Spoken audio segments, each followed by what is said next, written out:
আগামী নির্বাচনে আওয়ামী লীগের অংশগ্রহণ ও দল হিসেবে নিবন্ধন থাকবে কিনা তা সময় বলে দেবে, এমন মন্তব্য করেছেন প্রধান নির্বাচন commissioner AMM Nasir Uddin.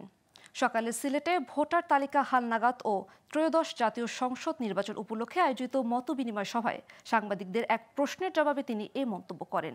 CEC বলেন, সময় এলে দেখা যাবে কোন কোন দলের নিবন্ধন থাকে, আর আওয়ামী লীগ নির্বাচনে অংশ নিতে পারবে কিনা সেটাও সময় এলে দেখা যাবে। স্থানীয় সরকার নির্বাচন প্রসঙ্গে তিনি জানান, অনেকে একদিনে স্থানীয় সরকার নির্বাচন দেওয়ার পরামর্শ দিয়েছে, তবে একদিনে নির্বাচন কোন আয়োজন কোনোভাবেই সম্ভব নয়। আমাদের নির্বাচনী ব্যবস্থার যে সংস্কার কমিশনের রিপোর্টটা এখনো আমরা পাইনি।